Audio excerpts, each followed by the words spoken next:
స్థానిక సంస్థల ఎన్నికల్లో సత్తా చూపించాలని మాజీ ముఖ్యమంత్రి వైఎస్ఆర్సీపీ అధినేత వైఎస్ జగన్మోహన్ రెడ్డి పార్టీ నేతలకు పిలుపునిచ్చారు.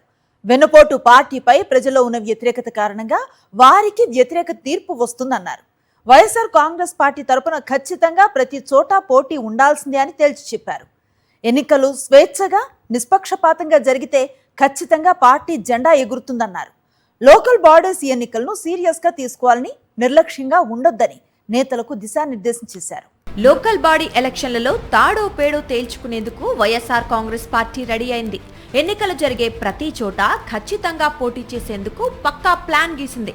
చంద్రబాబు ప్రభుత్వం ఎన్ని దుర్మార్గాలు చేసినా, పోలీసులను ప్రయోగించినా సరే సమర్థవంతంగా ఎదుర్కొనేలా పార్టీ శ్రేణులను సన్నద్ధం చేశారు. ఆ పార్టీ అధినేత వైఎస్ జగన్ అధ్యక్షతన తాడేపల్లి కేంద్ర కార్యాలయంలో జరిగిన ముఖ్య నేతల సమావేశంలో కీలక అంశాలపై చర్చించారు.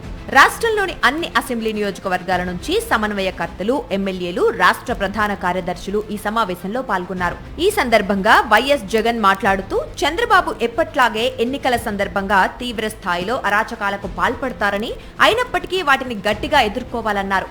పోలీసులను ప్రయోగించి మన పార్టీ అభ్యర్థులను బెదిరించినా, అక్రమ కేసులతో నిర్బంధించినా న్యాయ పోరాటం చేసేందుకు రెడీగా ఉండాలన్నారు.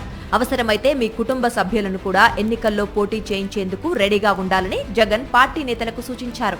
అయితే ఇది పూర్తిగా పార్టీ కార్యకర్తలకు సంబంధించిన ఎన్నికలు కాబట్టి వారికే అధిక ప్రాధాన్యత ఇవ్వాలని సూచించారు. సో ప్రజల మన వైపు ఉన్నారు. ఫ్రీగా ఫేర్గా ఎన్నికలు జరిగితే 2.5 సంవత్సరానికే చంద్రబాబు నాయుడు గారిని ప్రజలు ఇంటికి పంపించే విధంగా ప్రజలు మ్యాండేట్ ఇచ్చే ఎన్నికలు కాబోతాయి. కానీ మనందరికీ తెలిసిన ఎక్స్పీరియన్సే, మనందరికీ తెలిసిన విషయాలే. చంద్రబాబు నాయుడు ఫ్రీగా ఫేర్గా ఎన్నికలు జరగనివ్వడు అని చెప్పి, ఇవన్నీ మనందరికీ తెలిసిన విషయాలే. మొన్ననే మనం చూసినాం, ఉప ఎన్నికలు జరిగినప్పుడు ఎంపీటీసీ, ఎంపీపీలు ఎన్నికలు కానీ, మున్సిపాలిటీలు కానీ, జెడ్పీ చైర్మన్లు కానీ మన కళ్ళ ఎదుటే మనం అంతా చూసాం. మేయర్లు కానీ బలవంతంగా ఏ మాదిరిగా అధికార దుర్వినియోగం చేసి చంద్రబాబు నాయుడు గారు ఏ రకంగా దౌర్జన్యం చేసి, ప్రలోభాలు పెట్టి దౌర్జన్యం చేసి ఏ రకంగా ఎన్నికలు రిగ్ చేసే కార్యక్రమం చేస్తాడో మనం అంతా కూడా చూసాం. ఇలాంటి పరిస్థితుల్లో ఎన్నికలు జరుగుతూ ఉన్నాయి. అందుకనే ఇక్కడ ఎన్నికల విషయంలో జాగ్రత్తలు తీసుకోవాల్సిన అవసరం చాలా ఉంది. ఎన్నికల్లో ప్రతి ఒక్కళ్ళం కూడా ఆషామాషిగా తీసుకోవాల్సిన ఎన్నిక కానే కావు. ఎక్కడైనా ఏ కాన్స్టిట్యున్సీలో అయినా కూడా ప్రతి ఒక్కరూ గుర్తుపెట్టుకోవాల్సింది ఏంటంటే, కార్యకర్తల కోసం మనం నిలబడే ఎన్నిక ఈ ఎన్నికలు అనేది ప్రతి ఒక్కరూ గుర్తుపెట్టుకోవాలి. గెలుపు ఓటమి పక్కన పెట్టేసేద్దాం. చంద్రబాబు నాయుడు గారు దౌర్జన్యాలు ఏం చేస్తాడో, ఎలా చేస్తాడో, ఏం చేస్తాడో, ఏ మేరకు చేస్తాడో వేరే విషయం. కానీ ఆ కార్యకర్తకు దౌర్జన్యం చేసిన మా నాయకుడు మాకు తోడుగా ఉన్నాడు అన్న భరోసా ఆ కార్యకర్త కలగాల. నన్ను ఓడించడం కోసం, ఒక చిన్న కార్యకర్తలైన నన్ను ఓడించడం కోసం చంద్రబాబు నాయుడు గారు ఇంత అధికార దుర్వినియోగం చేసినా కూడా మా నాయకుడు నాతోనే ఉన్నాడు అన్న భరోసా మీలో ప్రతి ఒక్కరూ కూడా, ప్రతి కార్యకర్తకు కలిగించాల్సిన ఈ ఎన్నిక అనేది గుర్తుపెట్టుకోండి. గత 2 ఏళ్లుగా చంద్రబాబు వెన్నుపోటు పాలనపై ప్రజల్లో తీవ్ర వ్యతిరేకత ఉందని, కాబట్టి ప్రజలు చాలా స్పష్టమైన తీర్పు ఇచ్చేందుకు సిద్ధంగా ఉన్నారన్నారు. కానీ ఎన్నికలను స్వేచ్ఛగా, నిష్పక్షపాతంగా జరగనీయకుండా చూసేందుకు చాలా ప్రయత్నాలే చేస్తారని, ఎవరూ స్థానిక ఎన్నికలను ఆషామాషిగా తీసుకోవద్దన్నారు.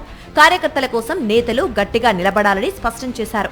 స్థానిక సంస్థల పదవులకు ప్రత్యక్ష ఎన్నికలు నిర్వహిస్తామని ప్రభుత్వం చేస్తోన్న ప్రకటన ఒక రకంగా మనకు అనుకూలమేనని, తద్వారా ప్రభుత్వ వ్యతిరేక ఓటు క్లియర్గా ఉంటుందన్నారు. ఏ నియోజకవర్గంలోనూ ఏకగ్రీవాలకు ఆస్కారం ఉండకూడదని, ఖచ్చితంగా పోటీకి పెట్టాల్సిందేనని జగన్ స్పష్టం చేశారు. ఎక్కడైనా ఏకగ్రీవాలు జరిగితే ఆ ఇన్ఛార్జి మీద చర్యలుంటాయని కూడా తేల్చి చెప్పారు.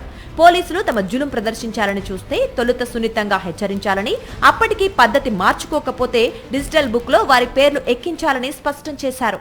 చంద్రబాబు నాయుడు గారు డైరెక్ట్ ఎలక్షన్స్ కూడా పెట్టడానికి కూడా అనౌన్స్మెంట్స్ చేస్తూ ఉన్నాడు. ఒక రకంగా ఇది మనకు మంచిది, నిజంగా డైరెక్ట్ ఎలక్షన్ జరగడం అన్నది కూడా. ఎందుకంటే కనీసం ఒక బలమైన అభ్యర్థి ఆ డైరెక్ట్ ఎలక్షన్స్లో పోటీలో గట్టిగా నిలబడితే ఆ మున్సిపాలిటీకి చైర్మన్ గానో, లేకపోతే ఆ మండలానికి ఎంపీపీగానో, లేకపోతే జెడ్పీ చైర్మన్గా అయినా కానీ, లేకపోతే మేయర్గా అయినా కానీ, ఇంకొకటైనా ఎక్కడైనా కూడా ఒక బలమైన అభ్యర్థి అక్కడ పోటీలో నిలబడితే కనీసం మిగిలిన స్థానాలకు ఆ బలమైన వ్యక్తి సూపర్విజన్ ఉంటుంది, మానిటరింగ్ ఉంటుంది అన్నది మనకు కలిసి వచ్చిన అంశం.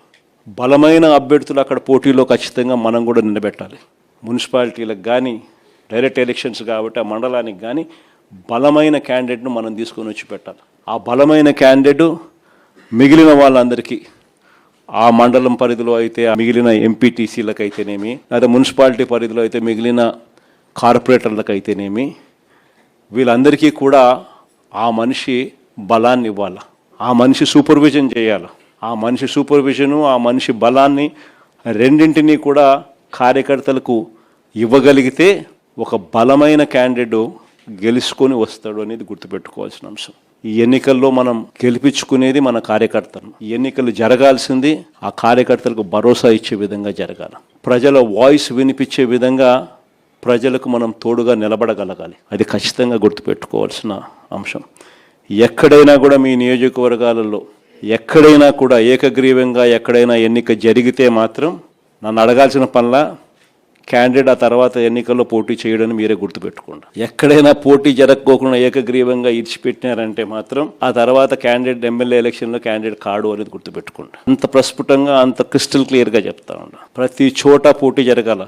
ఎన్నికలు అయిపోయిన తర్వాత కూడా నేను రిపోర్ట్లు తెప్పించుకుంటాను. మీ ఎమ్మెల్యే క్యాండిడేట్ ప్రతి చోట పోటీకి నిలబెట్టాడా, క్యాండిడేట్ నిలబెట్టలేదా అనేది పోటీ రిపోర్ట్లు తెప్పించుకుంటాం. నిలబెట్టిన తర్వాత మీ ఎమ్మెల్యే క్యాండిడేట్ ఆ క్యాండిడేట్లకు ఏ విధమైన సపోర్ట్ ఇచ్చినాడు, సపోర్ట్ బాగా ఇచ్చాడా, బలంగా నిలబడ్డా మీతో పాటు, అవునా కాదా అన్న రిపోర్ట్లు కూడా తెప్పించుకుంటాం. ఖచ్చితంగా ఆ మేరకు పాజిటివిటీ మీ దగ్గర నుంచి రావాలి. ఎన్నికల సందర్భంగా లీగల్ సెల్, మీడియా సెల్ ను ఏర్పాటు చేసుకోవాలని జగన్ సూచించారు. అన్యాయం జరిగితే వెంటనే స్పందించేలా వ్యవస్థలను ఏర్పాటు చేసుకోవాలన్నారు. ప్రతి కార్యకర్త ఇంటింటికి వెళ్లి వైఎస్ఆర్సీపీ పాలనకు, కూటమి పాలనకు మధ్య తేడాను ప్రజలకు వివరించాలన్నారు. స్థానిక ఎన్నికల్లో ఓటర్ల సంఖ్య తక్కువగా ఉంటుంది కాబట్టి అభ్యర్థి వ్యక్తిగత బలం అత్యంత కీలకమన్న వైఎస్ జగన్ అభ్యర్థుల ఎంపికలో భావోద్వేగాలు, వ్యక్తిగత ఈగోలను పక్కన పెట్టాలన్నారు. ప్రతి ఓటు అత్యంత కీలకమన్న విషయాన్ని గుర్తించాలన్నారు. ప్రతి గ్రామంలో పార్టీని బలంగా కన్సాలిడేట్ చేసి సమర్థుడైన కార్యకర్త చుట్టూ ఏకాభిప్రాయం సృష్టించాలన్నారు. రాబోయే 60-70 రోజులు నాయకులు తమ నియోజకవర్గాలను దాటి వెళ్లకుండా పూర్తిగా స్థానిక ఎన్నికలపైనే దృష్టి పెట్టాలని జగన్ సూచించారు. సరైన శ్రద్ధ, పూర్తి స్థాయి కార్యాచరణ ఉంటే స్థానిక ఎన్నికల్లో గెలుపు జెండా ఎగురవేయటం తేలికేనన్నారు.